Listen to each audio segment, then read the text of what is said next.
अस्सलाम वालेकुम नाजरीन, you watching tonight with Mona Alam. एक और दिन और एक और नई सनसनाती हुई और तहलका खेज ऑडियो लीक सामने आ चुकी है।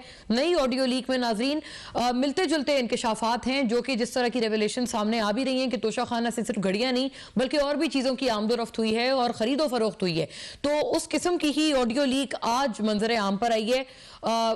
साबिक वजीर आजम की अहलिया बुशरा बीबी साहिबा की और उनके मुलाजिम, जिनको उसी ऑडियो लीक में निकाल दिया गया इनाम साहब की, और इनाम जो इनके ये मुलाजिम हैं उनके हवाले से इस किस्म का इंकशाफ इमरान खान साहब के साबिक बहुत करीबी साथी ओन चौधरी, जो कि अब मौजूदा हुकूमत के साथ इत्तेहादी हैं और वो माशाल्लाह से स्पेशल असिस्टेंट भी हैं प्राइम मिनिस्टर के, और एक ज़माने में बहुत कड़े दुश्मन हुआ करते थे इन तमाम पार्टीज़ के और PTI के बिल्कुल स्टॉलवर्ड्स और फाउंडिंग मेंबर्स की तरह थे, बहुत शाना बशाना खान साहब के रहते थे। उन्होंने अपने इंटरव्यू में कुछ माह पहले जब ये हुकूमत बन गई थी तो यही बात की थी और इनाम साहब से की थी। That I think stands corrected. एक तो सबसे पहले अभी वाली जो तहलका खेज ऑडियो लीक है उसमें सुनिएगा, उसमें जो इंपॉर्टेंट पॉइंटर्स हैं वो देखिएगा। मेरे पास आ रही है, उसकी क्यों तस्वीरें खींची जा रही? नहीं, मैंने नहीं कहा था। मैंने इनाम ने कहा और मैंने उसको भेज दी। और तुम्हें क्यों भेजी है इसने तस्वीरें? कहते मुर्शिद को दुनियावी मुझे तो नहीं, पर मुझे तस्वीरें हैं कि ये चीज आई है तो हम अंदर दे रहे हैं। मैंने कहा ठीक है, बस आप टीवी को दे दें, वो जाने उनका काम। क्या तुम लोगों का तुक है? जी, हम लोगों ने क्या करना है उस पर तस्वीरों की? नहीं, क्या करना है, क्या करना है? आगे बाद तुम अब अंदर नहीं आओगे घर के, समझ आइए तुम्हें? जी नाजरीन, और आखिर में कुछ यूं हुआ कि इस मुलाजिम को नौकरी से बर्खास्त कर दिया गया। अब इसी किस्म की बात ओन चौधरी ने कुछ माह पहले अपने इंटरव्यू में भी की थी और वो भी इस ऑडियो लीक को देखते हुए कुछ सही ही लग रही है। हाँ, लेकिन उन्होंने एक इजाफी बात की थी, उन्होंने उसमें और एक इजाफी इल्जाम लगाया था। वो क्या था वो सुनिएगा। वो इनाम को बुलाएं या बनी गाला से बुलाएं, उसको निकाल नहीं दिया बनी गाला से। वो इनाम सब कुछ बताएगा आपको कि उसने किस किस से कौन कौन सी घड़ी लेके बेची, तब कहाँ गया। उसके पास रसीदें हैं, बिल हैं। जी, इतनी तो नाजरीन इस बात की तस्दीक हो गई है कि निकाल दिया है इस खुसूस मुलाजिम को, नौकरी से बर्खास्त कर दिया गया। गालिबन इसी कॉल में वो बर्खास्त किया गया। लेकिन साथ साथ उसमें उन्होंने ये भी कहा है कि वो जो तमाम घड़ियों की खरीदो फरोख्त है उसमें भी ये जो मुलाजिम था ये मुलव्विस था। अब इस बात को कितना एंडोर्समेंट मिलती है PTI की तरफ से, अभी तक तो वैसे इस मामले के ऊपर कोई बाय एंड लार्ज उनकी तरफ से इसकी तरदीद वगैरह तो नहीं आई है, लेकिन आई एम श्योर कि with the passage of time कुछ ना कुछ जरूर रिएक्शन आएगा पाकिस्तान तहरीक इंसाफ की तरफ से, और लिहाजा इसको भी हम लोग मुबैना ऑडियो लीक कहकर ही मुखातिब करेंगे, क्योंकि अभी तक ये तमाम चीजें इल्जामात हैं। आया ये जेन्युइन है ये वाली ऑडियो लीक या नकली हैं, ये तमाम चीजें अभी पता करने वाली हैं। और इसमें जो कंटेंट्स हैं वो कोई जोड़े तोड़े तो नहीं गए हैं, क्योंकि पिछली कुछ वीडियोस जो सामने आई थी उसमें PTI का ये मौक़िफ़ आता था कि अलग अलग जुमलों को जोड़ तोड़ कर बनाई गई है। कुछ ऑडियोज में बड़ी सारी आवाज होती थी तो PTI कहते थे कि PTI का ये मौक़िफ़ आता था कि उस आवाज का फायदा लेते हुए और उस आवाज को जानबूझकर डेलिबरेटली डाला गया है ऑडियो में, और फिर जो नीचे सबटाइटल्स चलाए गए हैं वो बिल्कुल कुछ और हैं, जो गुफ्तगू हो रही है वो बिल्कुल कुछ और है। तो क्या इस किस्म का कोई मौक़िफ़ आ सकता है? ये भी तमाम इफ्स एंड बट्स हैं और आगे आने वाले दिन जो हैं या आगे आने वाले जो वक्त हैं वो इस हवाले से मजीद रेवलेशंस करेंगे। लेकिन दिलचस्प बात यह है कि जो ये ऑडियो लीक्स का या वीडियो लीक्स का जो भी सिलसिला था, वैसे तो ऑडियो आ रही थी जो टैप होने की खबरें थी कि जो बड़े बड़ी इमारतें हैं वो टैप्ड हैं, वो हुकूमत की भी आ रही थी पहले, लेकिन अब बड़े अरसे से हम देखते हैं कि ये PTI इन ऑडियो लीक्स की जद में आई हुई है और हुकूमत को इसमें बहुत कंसिडरेबली सेफ पैसेज मिला हुआ है। उन ऑडियो लीक्स के बाद जिनको हुकूमत ने काफ़ी हद तक ओन किया था और कहा था कि इसमें कोई इतनी खास बड़ी बात नहीं हुई है, उसके बाद हुकूमत की ऑडियो लीक्स क्यों नहीं आ रही? ये क्या वजह है? ये हैकर हुकूमत के साथ क्यों इतना एक नरम गोशा रखे हुए हैं आजकल? इसके ऊपर भी वैसे सोच विचार करना जरूरी बनता है। फिर नाजरीन, PMLQ और PTI ने आज मीटिंग्स वगैरह का सिलसिला उनका बड़े रोज से जारी है। अब एक रोज का वक्त रह गया है, कल 17 दिसंबर है, आज 16 दिसंबर के हवाले से वैसे तो हमारी पाकिस्तानी तारीख की बहुत तल्ख यादें हैं। पाकिस्तान का बदकिस्मत तरीन सानिया आज के रोज हुआ था और एक और बदकिस्मत तरीन सानिया 1971 में आज के ही रोज हुआ था। ये दोनों तारीखें अपनी जगह मौजूद हैं, लेकिन सियासी एतबार से कल का दिन इसलिए अहम है क्योंकि खान साहब ने कहा है कि कल वो असेंबली तहलील के हवाले से हतमी ऐलान कर देंगे। अब सुनने में ये आ रहा है और इतलात ये बताती हैं कि काफ लीग और PTI इस हवाले से अभी भी कोई कंसेंसस नहीं कर पाए हैं। सीट एडजस्टमेंट मांगी जा रही है और ये अश्योरेंस जा रही है इतलात के मुताबिक काफ लीग की तरफ से कि अगला वजीर आला भी परवेज इलाही साहब ही होंगे। सीट एडजस्टमेंट पे ये जो तादाद है नशिस्तों की, उसके ऊपर भी अभी तक कंसेंसस नहीं है। 12 पीटीआई कह रहे हैं, जबकि 25 जो है वो काफली की तरफ से मांगी जा रही हैं। और इसी तरह के कॉन्फ्लिक्ट्स हमें हुकूमत के इतराफ से भी नजर आते हैं, क्योंकि बिलावल भुट्टो साहब वजीर खारजा अमेरिका में, उन्होंने वैसे तो आज बड़े दबंग बयानात दिए हैं, वो भी हम during the course of program आपको सुनाएंगे, लेकिन उनको वो लायल नजर आए और बल्कि उन्होंने कहा कि ट्रक की बत्ती है, जो कि मुसद्दिक मलिक साहब जो पेट्रोलियम की वजारत संभाले हुए हैं, उनके इत्तेहादी हैं, नून लीग से, उनके नून लीग के स्टॉलवर्ट हैं, तो उन्होंने कहा है कि जी वो जो बात कर रहे हैं ना कि रूस से सस्ता तेल आने वाला है, वो एक ट्रक की बत्ती है। और इन तमाम बातों की आज एक तरह से तरदीद ही की है मुसद्दिक मलिक साहब ने। इससे पहले भी वो ऐलान कर चुके थे कि सस्ता तेल आने वाला है, और उन्होंने कहा कि शायद हो सकता है कि हमारी वजारत और उनकी वजारत, यानी बिलावल साहब की वजारत, एक पेज पर ना हो, तो लिहाजा वो तमाम जो डिटेल्स हैं वो दे देंगे। क्या आने वाले दिनों में ये मसला इन दो बहुत अहम इत्तेहादियों के दरमियान मजीद ठन सकता है, इसके ऊपर भी बात करेंगे। फौरी तौर पर मेहमानों का रुख करती हूँ नाजरीन। Lieutenant general retired Amjad Shoaib साहब ने तमाम तज्जियत अफसरे के साथ हमें ज्वाइन किया है। वेलकम ऑन बोर्ड सर, बड़े अरसे बाद आपसे मुलाकात हुई है ऑन स्क्रीन, आपको बहुत बहुत इसलिए खुसूसी खुश आमदीद and thank you for gracing the show. नाजरीन, जमशेद इकबाल चीमा साहब पाकिस्तान तहरीक इंसाफ की नुमाइंदगी के लिए हमारे साथ मौजूद हैं, अपनी जमात के स्टॉलवर्ट हैं। वेलकम सर, आपको भी बहुत बहुत खुश आमदीद। और जनाब आजिज जामरा सा नाजरीन, पाकिस्तान पीपल्स पार्टी के स्टॉलवर्ट, अपनी जमात और एज वेल एज गवर्नमेंट के मौक़िफ़ के साथ हमारे साथ मौजूद हैं। आपका भी बहुत बहुत शुक्रिया आजिज साहब आपकी मौजूदगी और आपकी तशरीफ आवरी के लिए। जनरल साहब, मैं बात का अगर आगाज आपसे कर पाऊँ, ये बड़ी संगीन ऑडियो लीक्स आ रही हैं, ये क्या मामला है? और पहले तो जैसे अब खान साहब ने आज भी कहा है कि नैब की जितनी भी कार्रवाइयां थी, उन्होंने बड़ा एक संगीन इल्जाम लगाया है कि उनको कौन रोकता था कार्रवाई करने से, और ये उन्होंने बड़ी एक संगीन बात की है। और फॉर्मर आर्मी चीफ के बारे में ये एक और नया इल्जाम, जो कि बरमला वो उनका नाम लेकर कह रहे हैं, आज ये उनका बयान है, ये सुनिएगा प्लीज। मैंने पूरी कोशिश की कि इनके पूरे केसेस मैच्योर थे। नैब के अंदर से हमें कहते थे केसेस मैच्योर है, लेकिन पीछे से हमें इजाजत नहीं है। अब पीछे से इजाजत कौन नहीं दे रहा था? जनरल बाजवा साहब। जनरल बाजवा पीछे बैठे हुए थे, वो फैसला करते थे कि कौन सी नैब ने किसके ऊपर कब कितना दबाना है, फिर कब छोड़ देना है, कब अंदर उसको डालना है। शहबाज शरीफ का ओपन एंड शट केसेस थे, उसका केस। जी जनरल साहब, बड़ा संगीन इल्जाम है फॉर्मर आर्मी चीफ पे। बिस्मिल्लाहिर्रहमानिर्रहीम। देखिए, बात यह है कि इल्जामात और भी लगे, लेकिन ना एसपीआर ने कोई जवाब दिया और ना ही chief of army staff, ex chief of army staff general Bajwa के किसी नुमाइंदे ने इस पे जवाब दिया। इससे पहले आपको याद होगा कि मिफ्ता इस्माइल ने यह कहा था कि हमने जो अमेंडमेंट्स की हैं इसमें नैब के ऑर्डिनेंस में, जी हमें तो वो आर्मी ने दी है, ताकि दी है। ये बहुत बड़ा संगीन इल्जाम था, जो कि पीटीआई ने नहीं लगाया, यही पीडीएम के लोग लगा रहे, यानी मिफ्ता इस्माइल ने आज बाहर कहा। बहुत बड़ी बात है, फॉर्मर फाइनेंस मिनिस्टर इसी दौरे हुकूमत के, तो उससे लगता है कि इसमें कुछ सच्चाई है, लेकिन इसका जवाब जो है वो देना चाहिए, क्योंकि ना तो उस वक्त, अब ये कोई मिफ्ता इस्माइल के बयान को दिए हुए को 2 महीने हो गए, इन 2 महीनों में कोई भी ऐसा बयान नहीं आया जिससे कि मिफ्ता इस्माइल की इस कहानी को चैलेंज किया गया और कहा वहां से वजाहत आती कि हमने नहीं ये दिया, ये इनका काम था।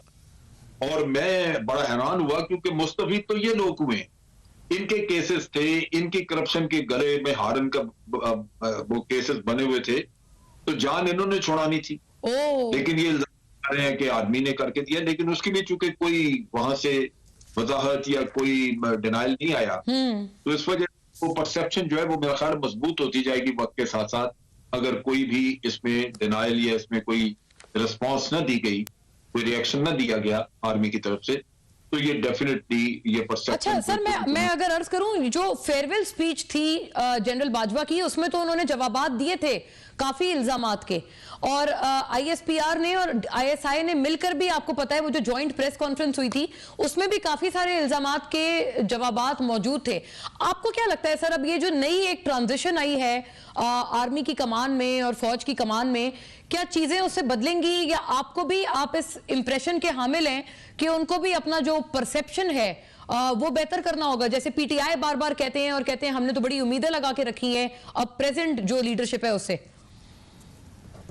देखिए, पहले जो मैंने मिफ्ता इस्माइल के बयान के और इसके बाद की जो इमरान खान ने दिया है, ये तो बड़े स्पेसिफिक है ना, ये तो कोई अभाम नहीं, इसमें ये बड़े खास स्पेसिफिक नाम लेके कहा गया कि जी इन्होंने हमें दिया।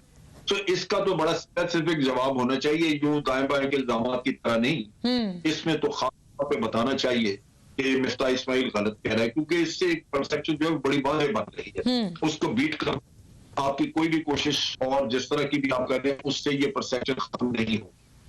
दूसरी बात यह है कि नया आर्मी चीज के लिए बहुत बड़ा चैलेंज है, क्योंकि जनरल बाजवा के जो 6 साल गुजरे हैं उसमें डेफिनेटली पहले नून लीग गाली गलौज करती रही, फिर बाद में अब ये बाकी के लोग पीटीआई कर रहे हैं अब, हाँ, और पीटीआई के सपोर्टर्स वगैरह।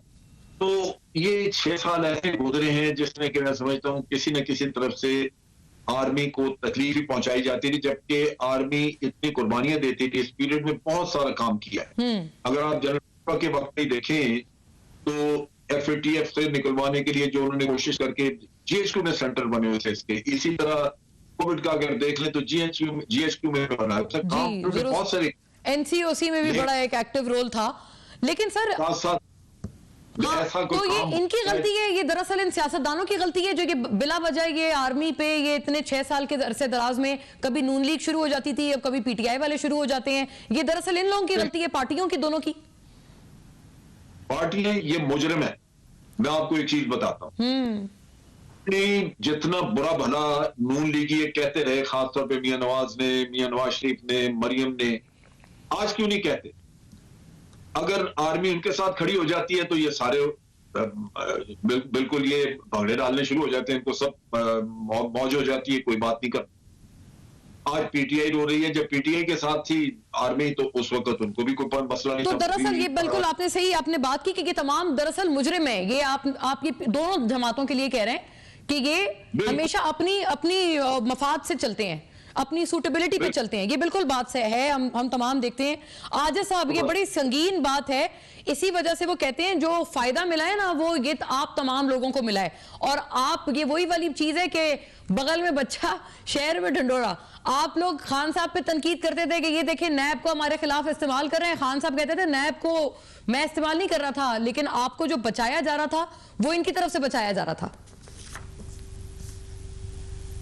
बिस्मिल्लाहिर्रहमानिर्रहीम। देखें मोना, मैं पीपुल्स पार्टी का मौक़िफ़ पेश करूंगा, और ये जो नैब तरामीम के हवाले से जो अभी तबसरे हुए जो बात हो रही है या बाजवा साहब से जो सवाल कर रहे हैं, तो आज के इमरान खान जब ये बात कर रहे हैं तो आपको याद होगा 2019 में जब वो कराची में एक तकरीब से खिताब करने आए थे तो उन्होंने कहा था कि नैब मेरे दोस्तों को तंग कर रही है। आपको अगर याद होगा ये सारी मीडिया में उनकी ये तकरीर चली थी, जाहिर वो प्राइम मिनिस्टर थे, उन्होंने ये शिकवा किया था नैब से कि वो मेरे दोस्तों को तंग करता है। और जब वो इस्लामाबाद में आए एज ए प्राइम मिनिस्टर तो उन्होंने आर्डिनेंस लाया नैब के कवानीन के अंदर किसी अपोजिशन जमात को एतमाद में लिए बगैर, क्योंकि वो तो कोरोना वाले सीरियस इशू पर भी अपोजिशन से बैठने के लिए तैयार नहीं होते थे, तो वो किसके कहने पे अमेंडमेंट लाई थी उन्होंने, ऑर्डिनेंस। जी ये आप सही कह रहे हैं, ये बिल्कुल इनकी हुकूमत जाने के और नो कॉन्फिडेंस मोशन के बिल्कुल चंद माह पहले की बात है कि ये लोग ऑर्डिनेंस लाए थे। एक बात दूसरी बात आपको ये भी याद होगा, और पूरी कौम का हाफजा इतना कमजोर नहीं है कि नैब के चेयरमैन ने ये कहा कि अगर मैंने मौजूदा हुक्मरानों के खिलाफ कार्रवाई करना शुरू कर दी तो हुकूमत गिर जाएगी, और कुछ लोग सेहत ठीक नहीं है, कमजोर हैं। ये चेयरमैन ने कहा जब उनकी वीडियो एक और वो कहां से कौन से चैनल पे थी, उस चैनल के मालिक के क्या मुनासिब थे उस वक्त के वजीर आजम इमरान खान साहब के साथ। आज तो ये बिल्कुल कह रहे हैं कि जी मेरे हाथ बंधे हुए हैं, उस वक्त तो आप कहते थे कि जी हम एक पेज पे हैं और मैं पावरफुल हूं। तो ये तो जवाब वो पार्टी दे, वो लीडरशिप दे जो मुनाफिकाना तर्ज अमल से बात करती है। आसिफ अली जरदारी साहब ने जेल काटी, बिल्कुल काटी, और वो पाकिस्तान में मौजूद रहे। बीबी फरियाल सही आजिज साहब में आपने 2-3 बड़ी इंपॉर्टेंट बातें की। फरियाल तालपुर को ईद की रात, हाँ नहीं मैं आखिरी बात कर, जी ईद की रात मैं आगे ले जाऊंगी मामला की टाइमिंग भी खत्म हो गई थी कि आप किसी कैदी को जेल में डालें, वो टाइमिंग भी खत्म हो गई थी। रात को 10 बजे हॉस्पिटल से घसीट के आपने जेल में फेंक दिया था। किसके कहने पे ये हुआ? ठीक हो गया, सही कौन सही। था उसके अच्छा वैसे पाकिस्तान आजा का साहब मैं सोचने पर मजबूर हूँ और आपसे सवाल भी करूंगी इंशाल्लाह जब ये चीमा साहब से लौटती हूँ बात करके, कि आपने कहा शुरू में बात के आगाज में ही कि मैं सिर्फ पीपल्स पार्टी का मौकफ दूंगा, क्या मतलब यही वजह है अभी जो हम देख रहे हैं कि वजीर खारजा कुछ और कह रहे हैं रूसी तेल के हवाले से, मुसद्दिक मलिक साहब कुछ और कह रहे हैं, आप सिर्फ अपना मौकफ दे रहे हैं? तो ये मैं आपसे बात करूंगी, हो सकता है पीटीआई वाले थोड़ा ना आपकी जुमले से खुश हुए हो सुन के। अच्छा चीमा साहब आपकी बात आ जाए पहले, ताकि मैं ये आजा साहब से फिर पूछूं, मैं इसका जवाब जरूर आप फरमाइएगा आजा साहब आगे। चीमा साहब, नैब ऑर्डिनेंस आप लोग लाए थे, this is a matter of reality, ये एक फैक्चुअल बात है, बिल्कुल नो कॉन्फिडेंस मोशन के कामयाब होने से चंद माह पहले, और जिस किस्म की ये ऑडियोज आ रही हैं ये तो बड़ी डैमेजिंग है। तो आपके जो मुखालफीन है, सियासी मुखालफीन, वो यही कहते हैं कि दरअसल आपने अपने आप को बचाना था और शायद आपको पता था कि इस किस्म की चीजें मौजूद हैं और तोशाखाना में खरीदो फरोख्त हुई है और अंडर वैल्यूएशन हुई है। इन तमाम चीजों से बचने के लिए तो नहीं लाए थे आप लोग नैब ऑर्डिनेंस, क्योंकि अब तो आप बहुत मुखालफत करते हैं तरामीम की, लेकिन अपने ऑर्डिनेंस के बारे में कोई जवाब हमने सुना नहीं था। प्लीज। बिस्मिल्लाहिर्रहमानिर्रहीम। देखें, एक तो ये कि मुझे तो सच्ची बात है, बड़ी खुशी है कि अभी तक घड़ी से बात आगे नहीं बढ़ी। हमने 3.5 साल हुकूमत की और घड़ी से बात आगे नहीं बढ़ रही, या तोशाखाना से बात आगे नहीं बढ़ रही। और तोशाखाना के बारे में दो बातें बड़ी वाज़ेह हैं कि लीगल एंड रवायत भी है और लीगल भी है। सो इसमें कोई काम गैर कानूनी नहीं हुआ, तो अभी तक बात वही घूम रही है।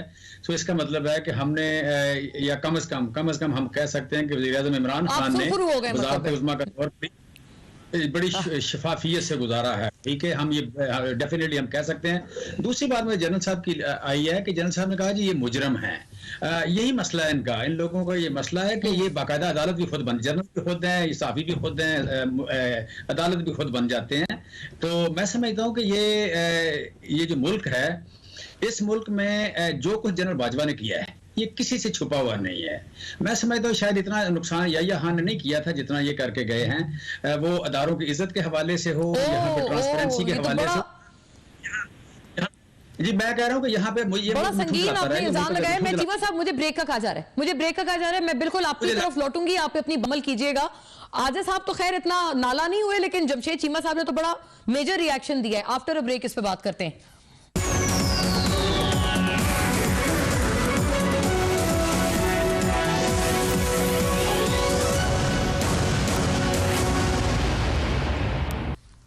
वेलकम बैक नाजरीन। जमशेद चीमा साहब, आप ब्रेक से पहले जो फरमा रहे थे बात, उसमें मेरा आपसे अर्ज ये है कि आपने कहा कि मतलब ये लोग अदालत भी खुद ही बन जाते हैं, फैसला भी खुद ही कर लेते हैं, लेकिन ये बात गलत नहीं है जो जनरल साहब ने की कि जब भी आपको सूट करता है तो आप तारीफें करते हैं। मतलब जनरल बाजवा की जो तारीफी कलमात के थे उनके हवाले से, खान साहब के, उनमें तो कोई कमी नहीं है ना, मुतअद्दिद तारीफी कलमात थे। और अब जब वो चले गए हैं तो फिर इस किस्म की बात, खान साहब ने ये तमाम इंकशाफात अब क्यों किए हैं? इससे पहले वो करते या तो।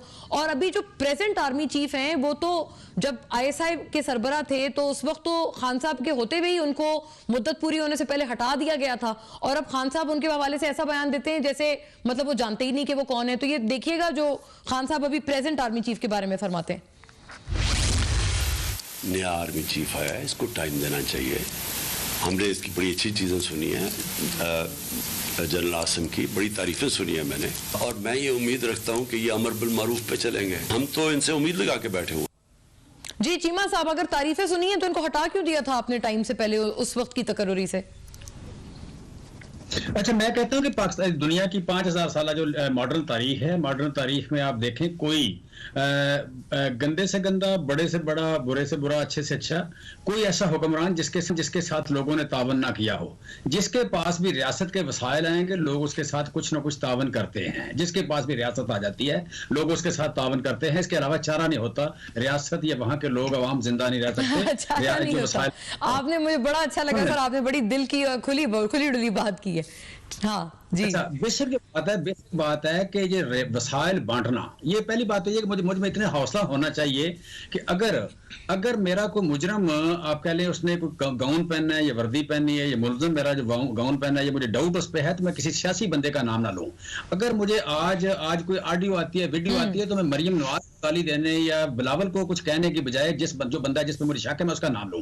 सो मैं कह रहा हूं कि जिन लोगों का काम मेरी हिफाजत करना था, मेरी प्राइवेसी की हिफाजत करना था, जिन लोगों लोगों को जिन लोगों ने मेरे राइट्स को प्रोटेक्ट करना था, वो मेरी वीडियो ऑडियो लाते हैं, तनख्वाह मुझसे लेते हैं और काम मेरे खिलाफ करते हैं। मेरी खानगी जिंदगी में मेरी वाइफ, मेरे बच्चे, मेरी माँ, मेरी बेटी के खिलाफ अगर वो काम करता है, जिन लोगों ने मेरे वज़ीर आज़म हाउस की इंफॉर्मेशन को प्रोटेक्ट करना था, वो ये करते हैं, तो मैं उनकी तारीफ कर ही नहीं सकता। मैं उनका तारीफ में अच्छा नाम ले नहीं सकता। अच्छा, आप दरअसल ये इल्जाम भी इन्हीं पे लगा रहे हैं कि ये इन्हीं लोगों ने लीक कराई है, दरअसल ये जो तमाम ऑडियो लीक्स का सिलसिला चल पड़ा है।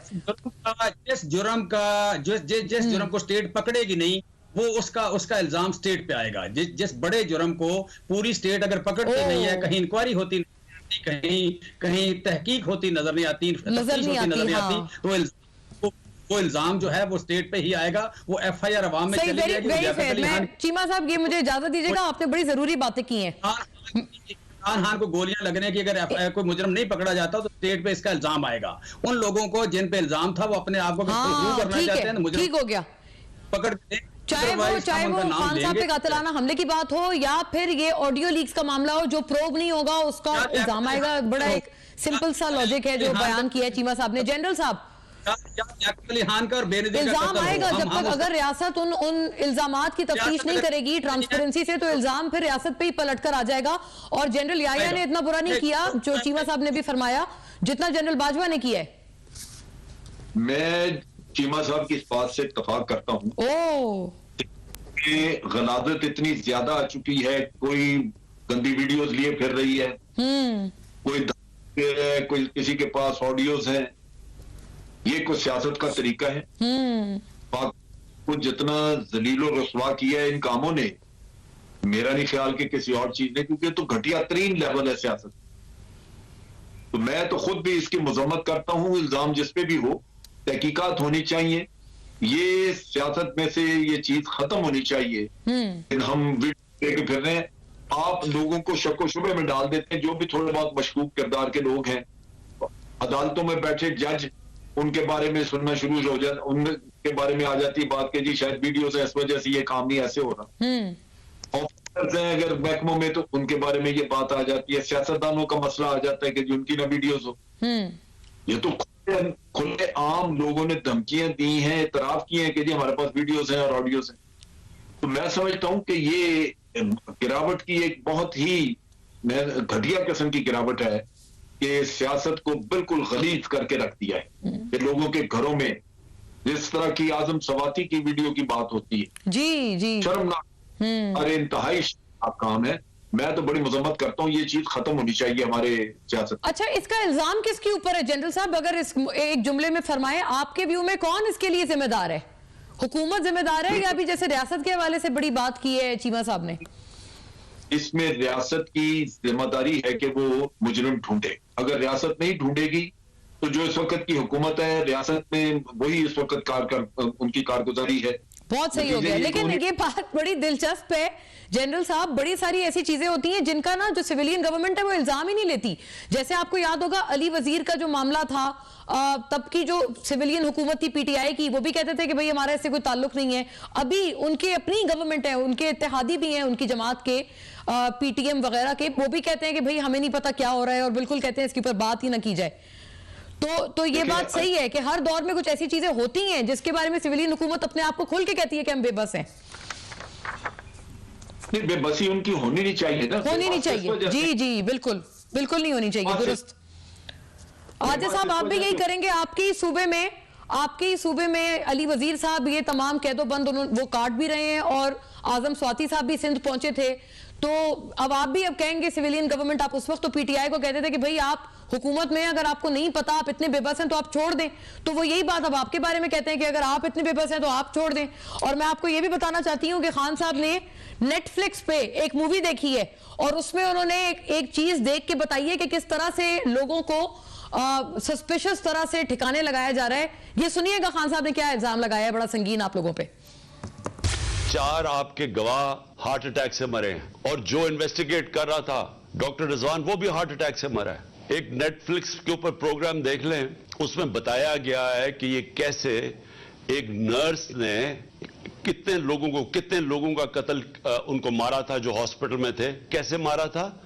वो सिर्फ इंसुलिन इंजेक्ट करते थे उनके अंदर। तो कभी किसी ने कोशिश तो करें कि एकदम ये सारे लोगों को हार्ट अटैक कैसे हो गए। जी आजिज साहब, बहुत संगीन इल्जाम है, सारे लोगों को हार्ट अटैक हो गया, आपने भी यही अनोखा तरीका अपनाया, खुदा ना खास्ता खान साहब जो कह रहे हैं, जो नेटफ्लिक्स में दिखाया प्रोग्राम में। देखें मुना, मेरे ख्याल में कि पीपुल्स पार्टी जिस तरह विक्टिम रही है माजी में इन तमाम मामलात पे, आज मुझे खुशी हो रही है कि तमाम साथी जो हैं इस बात की मज़म्मत कर रहे हैं।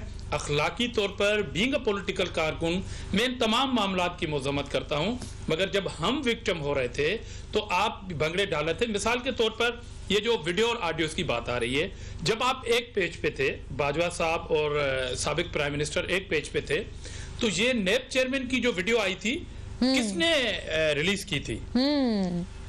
उस टाइम तो आप एक पेज पे थे ना। अभी तो आपको ये आप क्लेम कर सकते हैं जी हम तो बनते नहीं, वो न्यूट्रल हो गए हैं, वो जानवर हो गए हैं, मीर सादिक मीर जाफर हो रहे हैं, तब आप ये इल्जामात लगा रहे हैं। मैं बात कर रहा हूँ नेब चेयरमैन वाली बात। जी मैं समझ गई, वो जो नामुनासिब वीडियो आई थी कि हम एक पेज नामुनासिब की बात कर रहा हूँ, उस टाइम एक पेज वाली बात कर रहा हूँ, एक पेज वाली। एक पेज था, दूसरी बात, अभी चीमा साहब ने कहा कि बाजवा साहब ने वो काम किया इस मुल्क के साथ जो जनरल यहया ने भी नहीं किया। शुक्र अल्हम्दुलिल्लाह कि आप मादी की तारीख का जिक्र कर रहे हैं, मगर उसी बाजवा को आप एक्सटेंशन देने के लिए मिन्नतें कर रहे थे, ऑफर कर रहे थे, जब उन्होंने वोट ऑफ नो कॉन्फिडेंस, जो एक आईनी रास्ता है किसी भी हुकूमत को तब्दील करने का, असेंबली की बात नहीं कर रहा, हुकूमत की तब्दीली एक आईनी रास्ता था, उसमें अगर वो इनका साथ नहीं दिया हो गए तो वो यहया से भी, जनरल यहया से भी वो ज्यादा खतरनाक बन चुके हैं। इसलिए छोड़े जी। अभी जो आपने कहा 4 लोगों का हार्ट अटैक हुआ है, ये खान साहब ने देखी नहीं होगी, उनको फवाद चौधरी साहब ने पर्ची पे लिख के दिया होगा जी आज की प्रेस कॉन्फ्रेंस में ये बात कर। अच्छा, मैं वसूख के साथ कह, दरअसल फवाद चौधरी साहब नेटफ्लिक्स ज्यादा देख रहे हैं, खान साहब नहीं देख रहे। ठीक है, एग्जैक्टली। देखिए मैं तो ये कह रहा हूं कि आप कह रहे हैं कि नेब में जो अमेंडमेंट है वो बिल्कुल नहीं होनी चाहिए, आप अदालत में भागे में, तो मैं तो ये सवाल कर रहा हूं कि आपने अपने वो कौन से दोस्त थे 2019 में, तो हमारी लीडरशिप। अच्छा, एक जुमले में जवाब दे दें आजिज साहब, मेरे पास वक्त चुके इतना ही है। मैंने चीमा साहब की तरफ भी जाना है, लेकिन एक जुमला इस पे फरमा दें कि आप रूसी तेल के ऊपर अपनी हुकूमत के खिलाफ क्यों बगावत कर रहे हैं, ये प्लीज फरमा दें। मुना आखिरी बात छोड़ूं, बड़ी इंपॉर्टेंट बात, आखिरी बात छोड़ रहा हूं। चलो अभी खान साहब फेडरल में नहीं है, वफाकी हुकूमत में नहीं है, मगर वो पंजाब हुकूमत को लीड कर रहे हैं, वहां पर इनकी हुकूमत है। जरा ये बताएं, डेट लेके दें पीटीआई से कि वो एफआईआर खान की मंशा के मुताबिक कब कट रही है? सही है, अगर नहीं कट रही तो अदालत में ठीक है जी। चीमा साहब डेट लेके दें, और वो मेडिकल बोर्ड लेके जाएं। ठीक हो गया, डेट लेके दें। और ये मैं तो वैसे आजिज साहब से सवाल बनता था, लेकिन आप ही फरमा दें कि ये जो बिलावल भुट्टो साहब की अलग बात है, वो सद्दिक मलिक साहब की अलग बात है, क्या बात है? ये रूसी तेल सस्ता आ रहा है नहीं आ रहा है? एक कह रहे हैं आ रहा है, एक कहते हैं बिलावल साहब की ट्रक की बत्ती है, अपनी गवर्नमेंट को कह रहे हैं। बिलावल साहब ठीक कह रहे हैं, बिलावल साहब ठीक है, और डेट भी बताएं प्लीज एफआईआर की। जी दूसरे कह रहे हैं, बाकी रह गई एफआईआर, यही बात कर रहे हैं, सिविल सुपरमेसी का केस है ये। यहाँ पे अदालत, यहाँ पे आप कह लें पार्लियामेंट और मीडिया, तीनों को कुछ लोग कंट्रोल करते हैं। जनरल साहब को भी पता है, मुझे भी पता है, दामरा साहब को पता है। मैं समझता हूँ इस तरह स्टेट नहीं चलती, और स्टेट नहीं चल रही, स्टेट नहीं चल रही, नहीं चलती, नहीं चलेगी। धावड़ा साहब को ज्यादा पता है हमें सबसे। मैं दानिश काम करेगी नहीं, हम विक्टिम रहे तमाम मामलात के ना। अब शुक्र अल्हम्दुलिल्लाह कि ये बातें हो रही है।